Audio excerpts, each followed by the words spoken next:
Be me, 48 years old. Ted, that's the name. Married to my wife, Margaret, for over 2 decades. One daughter, Judy. She just turned 20. I'm an engineer. Not the cool Silicon Valley type, the other kind. The kind that deals with machinery that's bigger than your car and louder than a rock concert. I spend my days in a world of concrete, steel, and precise calculations. Things either work or they don't. A pipe holds pressure or it bursts. A circuit is complete or it's open. There's not a lot of room for interpretation. I like it that way. It's a good living. Not glamorous, but it's honest work. It paid for our house in a quiet suburban neighborhood. It paid for the trees Margaret planted in the backyard when we first moved in, the ones that are now taller than the roof. It paid for every school trip, every set of braces, every birthday party for Judy. My life has a simple loop. Wake up before the sun does. Go to work. Solve problems. Come home. Fix whatever's broken around the house. Spend some time with my wife. Go to sleep. Repeat. For more than 20 years, this loop has been the engine that powers our family. I never thought of it as a burden. It's just what a man does. You build a life, and then you maintain it. Judy was always a bright kid, smart, funny, a little bit of a dreamer. I remember teaching her how to ride her bike on our street, holding the seat until my back ached, then finally letting go and watching her pedal away, wobbling but triumphant. I remember helping her with her science fair projects, building little volcanoes and potato clocks on the kitchen table. We were close. I thought we were anyway. Then she went off to college a couple of years ago. We were so proud. First person in my family to go to a big university. We helped her move into her dorm. I assembled her cheap particle board furniture. She put up posters. Margaret made her bed. It felt like a milestone, a natural progression, the next step in the life we'd been building for her. The first year was pretty normal. She'd call home, talk about her classes, her new friends, the terrible food in the cafeteria. When she came home for holidays, she was still our Judy. But somewhere in the second year, things started to shift. It was subtle at first. A new way of talking. New words started creeping into her vocabulary. Words like problematic and discourse and systemic. She'd be watching a movie with us, an old classic I've seen a dozen times. And out of nowhere, she'd announced that the film was a product of its toxic patriarchal origins. Margaret and I would just look at each other. At first, I thought it was just a phase. College kids trying on new ideas, like they try on new clothes. I'd try to engage with her, have a discussion. I'd say something like, well, it was a different time, and try to explain the context. But it was like talking to a wall. She had these pre-packaged arguments that she'd fire off, and there was no getting through. The phone became a permanent extension of her hand. Even when she was home, she wasn't really there. She was in some other world, scrolling endlessly, her face illuminated by the blue light of the screen. The phone that I paid for on the family plan that I managed using the Wi-Fi that I had installed. I didn't think much of it at the time. It was just a utility, like water or electricity. The family dinners started changing. They used to be the one time a day we'd all properly connect. Margaret would talk about her garden. I'd talk about some challenge at work. Judy would tell us about her day. Now they felt like tribunals, and I was the one on trial. Everything I said was scrutinized. If I mentioned a female colleague at work, Judy would ask if she was being paid the same as the men. If I talked about a tough project, she'd talk about the inherent aggression in male-dominated workplaces. It was exhausting. I started talking less, just wanting to eat my meal in peace. Margaret tried to be the peacemaker. She'd say, "Now, Judy, let's have a pleasant dinner," in a soft voice. But that just made Judy double down. She'd accuse Margaret of being complicit, of having internalized misogyny. Imagine that, accusing her own mother, the woman who packed her lunch every day for 12 years, of hating women. Margaret would just get this hurt look on her face and go quiet. The tension in our once peaceful house started to become a physical thing. You could feel it in the air. A few months back, maybe it was in the spring, things really started to escalate.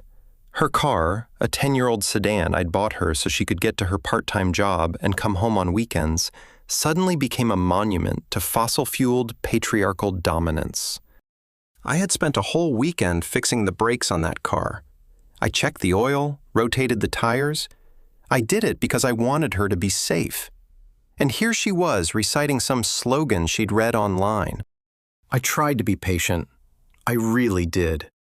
I'd sit down and say, "Judy, let's talk about this. Where is this coming from?" And she'd just launch into another lecture. It wasn't a conversation. She wasn't interested in my perspective. She was just downloading information into the room. She talked about toxic masculinity a lot.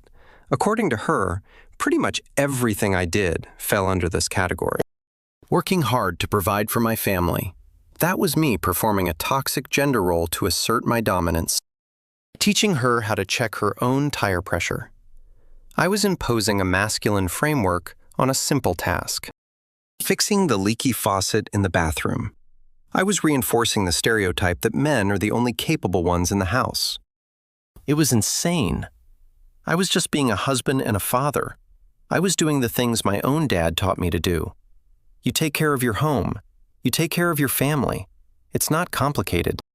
But in her world, it was all part of some grand, sinister design. One evening, I made the mistake of trying to talk to her about her future. She was in a sociology program, and I was genuinely curious about what she planned to do after graduation. I asked her if she'd thought about internships or what kind of jobs her degree would lead to. It was a normal dad question. The reaction was explosive. She looked at me with genuine contempt. She said that my obsession with jobs and careers was a symptom of a sick capitalist patriarchal system. She told me she wasn't going to be a wage slave in my world. I just sat there, my fork halfway to my mouth.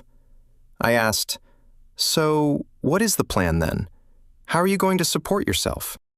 Her answer? That's the kind of question that comes from a place of privilege. I wanted to shout. I wanted to stand up and list every single thing in that room that my wage slave job had paid for. The chair she was sitting on, the plate she was eating from, the electricity powering the lights. But I didn't. I just bit my tongue. For Margaret's sake. I could see the stress was getting to my wife. She was walking on eggshells in her own home. She'd try to steer conversations to safe topics like the weather or a TV show. But Judy would always find a way to bring it back to her new favorite subject, how broken and unfair the world was, and how men like me were the reason.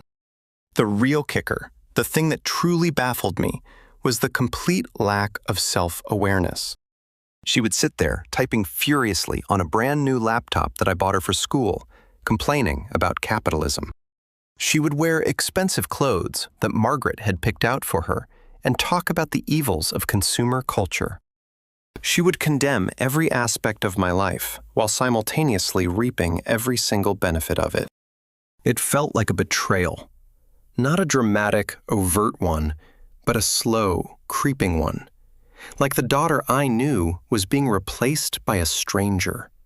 An angry ideologue who saw me not as her father, but as a symbol, an oppressor. I kept telling myself it was a phase. She'd graduate, enter the real world, and all this academic nonsense would fade away. But it was only getting worse. Her visits home became less frequent. When she did come, she'd spend most of her time locked in her room, on video calls with her college friends. I could hear them through the door, a chorus of young voices, all using the same buzzwords, all reinforcing the same narrow worldview, an echo chamber. And I was paying for the high-speed internet that made it all possible.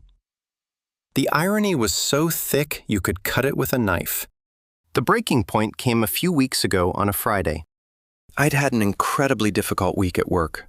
We were behind schedule on a major project. A client was threatening penalties, and I'd been putting in 12-hour days to get us back on track. On Thursday night, I barely slept. I was at my desk at 5 a.m. reviewing schematics. But we did it. We pulled it off. On Friday afternoon, we hit our target. The client was happy, my boss was relieved, and my team was ecstatic. It was a huge victory born from stress, exhaustion, and teamwork. I came home that evening feeling tired, but deeply satisfied. The kind of satisfaction you only get from solving a hard problem. I walked in the door, and the first thing I saw was Judy, home for the weekend. She was at the kitchen table, scrolling on her phone, a scowl on her face. Margaret was in the kitchen, quietly making dinner. The mood was already tense. I tried to be cheerful. I put my briefcase down and said, "Big news, we finally cracked that problem at the plant. The project is back on schedule." Margaret smiled. "Oh, Ted, that's wonderful. I know how much that was weighing on you." I looked at Judy, expecting at least a nod. Congrats, Dad, something. She didn't look up from her phone. She just said, "So, you succeeded in furthering the agenda of a multinational corporation that probably exploits workers in developing countries." And that was it. All the satisfaction, all the pride from my hard-won victory just evaporated. It was replaced by a cold, heavy feeling in my gut. I looked at her, really looked at her. This young woman living in a comfortable house I paid for, eating food I bought, using technology I provided, had the audacity to pass judgment on the very work that made her comfortable life possible. I didn't say anything. I just went upstairs and got changed. Dinner was a quiet affair for about 5 minutes. Then Judy cleared her throat, put her phone down on the table, and looked directly at me. It was the kind of look that said she was about to make a grand pronouncement. "Dad," she began, her voice dripping with the condescending patience of a lecturer addressing a slow student, "we need to have a serious conversation about your role in this family." Margaret immediately tensed up. "Judy, honey, can we not do this tonight? Your father had a very long week." "That's the whole point, Mom," she shot back, not taking her eyes off me. "His work, his entire identity is built on a foundation of patriarchy." I just kept eating my pasta. I decided I wasn't going to engage. I didn't have the energy. "You benefit from a system that has oppressed women for centuries," she continued, her voice gaining strength. "Your success as an engineer, your position as the head of the household, it's all unearned privilege. It comes at the expense of women." I took a sip of water. I could feel my jaw tightening. I thought about the years of night classes I took to get my certifications. I thought about the weekends I spent on site while my friends were at barbecues. I thought about the promotion I was passed over for early in my career and how I had to work twice as hard to prove myself. Unearned privilege. The words echoed in my head. "What I've come to realize," she said, leaning forward as if sharing a profound truth, "is that for us to move forward, for this family to heal from these toxic dynamics, you need to acknowledge that." I finally looked at her. "Acknowledge what, Judy?" Her expression was dead serious. "You need to apologize?" I almost laughed. It was so absurd. "Apologize for what?" I asked, my voice flat. "For your complicity in the patriarchy," she said, as if it were the most obvious thing in the world. "You need to apologize to me and to Mom for the privilege you hold over us, for the ways your toxic masculinity has shaped our lives." I looked over at Margaret. She looked like she wanted the floor to swallow her whole. She was just staring at her plate, pushing a piece of broccoli around with her fork. I turned back to Judy. The anger I'd been suppressing for months started to bubble up. But when I spoke, my voice was dangerously calm. "Let me see if I understand this," I said, putting my fork and knife down. "You want me to apologize for working 60 hours a week so you can go to school and learn how to resent me for working 60 hours a week?" Her face hardened. "You're doing it again. You're twisting my words and refusing to engage with the actual issue. This isn't about money." "Isn't it?" I said, my voice getting a little louder.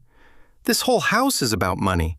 The lights, the water, the food, the tuition for your college, the laptop you're writing your papers on, the phone you get your ideas from. Where do you think that comes from? That's a capitalist talking point, she scoffed. You're using finances to deflect from your moral responsibility. That was the phrase that did it. Moral responsibility. This was no longer my daughter talking. This was a script, a manifesto. She didn't see me, her father. She saw a villain from one of her textbooks. And in that moment, something inside me just snapped. Not in a loud, angry way, in a quiet, decisive way. The engineer in my head took over. I saw the problem. I had analyzed the variables. The current approach was failing. It was time for a new solution. I looked at her, this angry stranger sitting at my dinner table, and all the frustration, all the hurt, all the disappointment coalesced into a single, simple thought, an epiphany. You don't argue with a belief system. You can't reason with a dogma. You can only change the conditions that allow it to flourish. I had been trying to win an argument, but this wasn't an argument to be won. It was a system to be dismantled. Her system, the one I was funding. I looked at my wife, then back at my daughter. I took a deep breath. The lecture was over. Class was about to begin. I stood up from the dinner table. I didn't say a word. I just walked out of the dining room. I could hear Judy's voice behind me. See, this is what I'm talking about. He can't even face the truth. He's running away. I wasn't running away. I was heading for the source of the problem. I walked down the short hallway to my home office, where the internet modem and router were blinking innocently on a shelf. The digital umbilical cord that connected my daughter's mind to the echo chamber that had poisoned it. I reached behind the shelf and felt for the power cords. One for the modem, one for the router. With two sharp tugs, the blinking green lights went dark. Silence. I stood there for a second in the quiet office. I felt a strange sense of calm wash over me. For the first time in months, I felt like I was in control again. I wasn't just reacting. I was acting. I walked back towards the dining room. Judy was still talking, explaining to Margaret how my walking away was a classic example of male emotional avoidance. She stopped mid-sentence when she saw me. She looked at me, then at her phone, where a little loading symbol was now spinning. "Did the Wi-Fi go out?" she asked, a hint of annoyance in her voice. I stood in the doorway. "No," I said, my voice even. I turned it off. Her mouth fell open. She stared at me, her eyes wide with disbelief. Margaret looked from me to her, a confused and worried expression on her face. "Ted, what's going on?" I looked straight at Judy. "You're right," I said. "You made me realize something tonight. I am complicit." Her expression shifted from shock to a flicker of smug satisfaction. She thought she'd won. "I'm complicit in providing you with a comfortable bubble where you can learn to hate the very system that provides it. I continued a system that allows you to be completely disconnected from the reality of how the world actually works. So, I'm making a change. I'm taking my moral responsibility seriously. As of tonight, my patriarchal support system is being dismantled." I took my wallet out of my back pocket. I opened it and pulled out the emergency credit card I had given her. First this. I put the card on the table. Then I took out my phone. I opened my banking app. It took me about 20 seconds. And second, your monthly allowance has been canceled, effective immediately. Judy's face went from smug to pale. "And finally," I said, putting my phone away, "your cell phone plan, which is part of my family plan, will be terminated at the end of the current billing cycle. That's in 3 days." The silence in the room was absolute. You could have heard a pin drop. Judy just stared at me, speechless. It was the first time I'd seen her without a pre-programmed response in over a year. Margaret whispered, "Ted, you can't be serious." I looked at my daughter, whose entire world was crumbling behind her eyes. I've never been more serious in my life. I said, "Judy, you wanted me to apologize for my privilege. I'm doing better than that. I'm liberating you from it." And with that, I picked up my plate from the table, took it to the kitchen sink, and left them sitting there in the deafening silence. Part 1 was over. Part 2 of her education was about to begin. The first sound was a shriek, not of fear, but of pure, undiluted rage. It came from the dining room, a raw, primal sound that I hadn't heard since she was a toddler and didn't get the toys she wanted. Then came the stomping, the sound of her feet pounding up the stairs, followed by her bedroom door slamming so hard I think it shook the whole house. Margaret appeared in the kitchen doorway a moment later, her face pale. "Ted, for heaven's sake," she whispered, her hands trembling slightly. "What have you done?" I finished rinsing my plate and put it in the dishwasher. "I did what needed to be done," I said, trying to keep my voice steady. The way we were going, we were losing her. Maybe we already had. "By cutting her off from the world? How is that going to help?" she pleaded. "She wasn't in the world," I replied, turning to face her. "She was in an online bubble, and it was making her miserable and mean. I just popped it." The argument went on for a while. It was one of the most serious we've ever had. Margaret is a good woman with a kind heart. She sees the best in people, especially her own daughter. She saw my actions as cruel, punitive. I saw them as necessary, a course correction, a controlled demolition of a dangerously flawed structure. Upstairs, the screaming had started again. I could hear her through the floorboards, yelling into her phone, presumably to one of her friends, using the last deeds of her cellular data. I heard words like tyrant and abuse and control. She was describing me, her father, in terms I'm sure she'd previously reserved for historical dictators. It was a strange feeling being vilified in your own house. But underneath the hurt, there was a sense of rightness, of a necessary, if painful, medical procedure being performed. The next day was a Saturday. A heavy, oppressive silence filled the house. Judy didn't come out of her room, not for breakfast, not for lunch. Margaret tried knocking on her door, leaving a plate of food outside like for a prisoner. Judy's response was to slide the plate back out an hour later, untouched. This was her new weapon, martyrdom. I spent the day doing chores, mowing the lawn, fixing a loose cabinet hinge, cleaning the gutters. Physical work, simple, honest tasks with clear results. It helped me clear my head. Every time I walked past the silent router in my office, I felt a renewed sense of purpose. On Sunday, her strategy shifted. She emerged from her room, her eyes red and puffy. She didn't speak to me. She didn't even look at me. She went straight to her mother, who was sitting in the living room trying to read a book. She sat down next to her and just started to cry, softly, pathetically. It was a calculated performance, and it was brilliant. She spoke to Margaret in a hushed, trembling voice, telling her how scared and isolated she felt, how she couldn't believe her own father could be so cruel.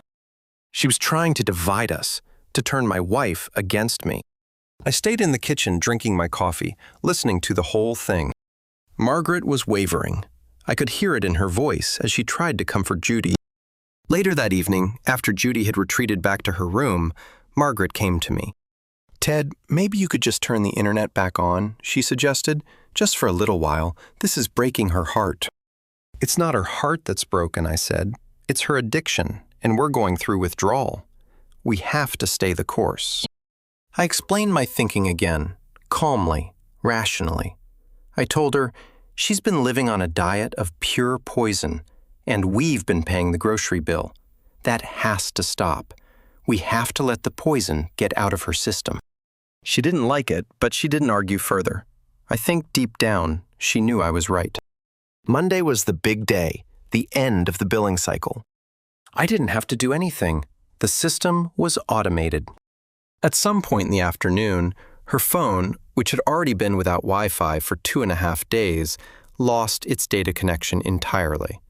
It was now just a device for making calls and sending basic texts. A brick by her standards. The rage that followed was even more intense than Friday nights. She came storming downstairs, holding the phone out like it was evidence in a murder trial. "It's gone," she seethed, her eyes boring into me. "My data is gone. You actually did it." "I told you I would," I said calmly. "This is unbelievable. You're trying to control me, to isolate me from my friends." "Your friends aren't the ones paying your bills," I pointed out. "When they start doing that, you can listen to them. Until then, you live under my roof. You live by my rules." She held my gaze for a long moment, her whole body vibrating with anger. I didn't flinch. I just looked back at her. This wasn't about winning an argument anymore. This was about reestablishing the fundamental reality of our relationship. I was the parent, she was the child. She spun around and left, slamming the front door behind her. She was gone for hours. Margaret was a nervous wreck, pacing the floor. I was worried too, of course, but I knew this was part of the process. She came back long after dark. She didn't say where she'd been. She just walked past us and went back up to her room. The next few weeks were a war of attrition. A cold war fought with silence and angry glares. Judy was trapped. Without internet at home and without data on her phone, her world had shrunk dramatically. She could use the Wi-Fi at coffee shops or the library, but that required effort. She couldn't just lie in bed and scroll for hours. Her digital IV drip had been removed. And then the reality of money began to hit her. Her car needed gas. She wanted to buy coffee with her friends. Simple things. But her allowance was gone. The bank of Dad was closed. She tried asking her mother for money behind my back. I had already spoken to Margaret about this. I told her that for this to work, we had to be a united front. It was the hardest thing I ever had to ask of her, to say no to her own child. But she did it. After about a week of this, Judy realized that her situation was not going to magically resolve itself. If she wanted money, she was going to have to earn it. The job hunt was a brutal awakening for her. She had this vague notion that because she was a college student, she was somehow above working a menial job. She applied for a few internships she found on a library computer. Things that sounded impressive but were unpaid and required a full-time commitment. Reality hit her like a ton of bricks. She had no experience, no specialized skills, and an attitude of entitlement that I'm sure was visible from a mile away. I saw the rejection emails she left on the printer. After a dozen failures, desperation began to set in. She finally started applying for actual jobs, the kind you don't list on a resume. Cashier at a grocery store, scooping ice cream, waiting tables. She came home one afternoon looking defeated. She told her mother that she'd had an interview at a local coffee shop. The manager, a woman probably only a few years older than her, had asked her a simple question. "Why do you want to work here?" Judy, in her infinite wisdom, had decided this was a good time to lecture the manager about the exploitative nature of service industry labor under latest stage capitalism. She didn't get the job. I almost felt sorry for her. Almost. She was learning a lesson that no textbook could ever teach her. The world does not care about your ideology. The world cares about what you can do. Can you show up on time? Can you be pleasant to customers? Can you mop a floor without complaining? Finally, she got a job. She was hired as a waitress at a family restaurant on the other side of town, the kind of place with sticky menus and endless coffee refills. Her first day was a trial by fire. She came home late, her feet aching, her hair smelling of fried food. She collapsed onto a kitchen chair and didn't speak for 10 minutes. She had a small stain on her shirt, ketchup probably. I saw a blister forming on her heel. She had a handful of cash from her tips. It was crumpled and greasy. She smoothed it out on the table. $27 for 8 hours of work. She stared at that small pile of money for a long time. I didn't say a word. I just made her a cup of tea. Something changed after that first week of work. The angry, defiant energy was gone. It was replaced by a deep, profound exhaustion. She'd come home, eat in silence, take a shower, and go to sleep. Her grand theories about systemic oppression were no match for the reality of a double shift. She learned about the patriarchy firsthand. She learned that it looked a lot like her manager, a tired single mom named Brenda, who didn't have time for excuses. She learned about toxic masculinity from the line cooks, who were mostly just stressed-out guys trying to get through the dinner rush without burning anything. She learned about economic exploitation when a table of teenagers left her a $1 tip on a $50 check. Her life was no longer a theoretical exercise. It was real. It was hard. The atmosphere in the house began to improve slowly. There were no more lectures at the dinner table. She was too tired to lecture. Sometimes she would even talk about her day. She'd complain about a rude customer or a mistake she made with an order. They were small, normal conversations, but they felt like a massive breakthrough. She paid for her own phone plan. She went to the mobile store, stood in line, and handed over her hard-earned cash. I saw the receipt on her dresser. It was a big chunk of her first paycheck.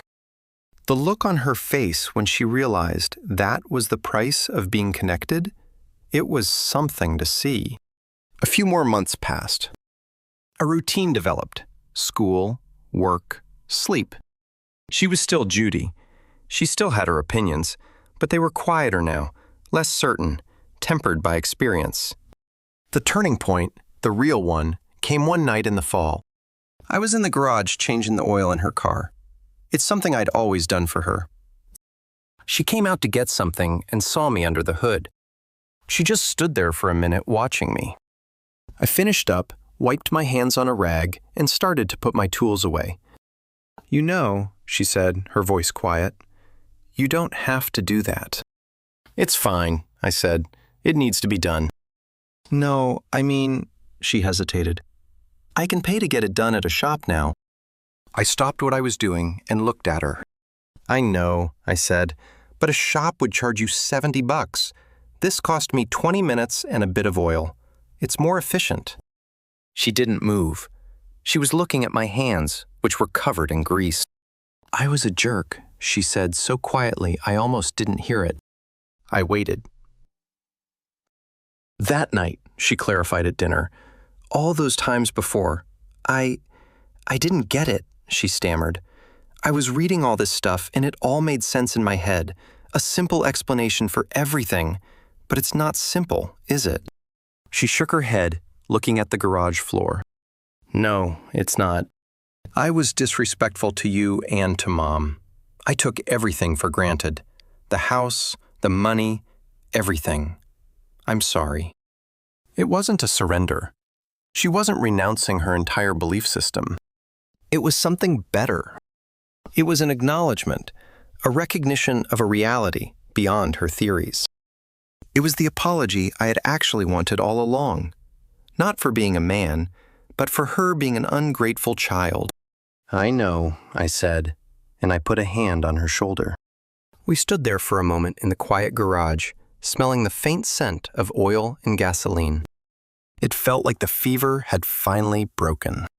The next day, I turned the Wi-Fi back on. We had a talk. We set some new rules. She would continue to work part-time. She would pay for her own personal expenses. We would contribute to her tuition, but she would have to take out a small loan to cover the rest. So she had some skin in the game. We would treat each other with respect. No more lectures, no more personal attacks. She agreed to all of it. Our family isn't perfect now. She'll still say things sometimes that make me roll my eyes, and I'm sure I still do things that she considers problematic. But the war is over.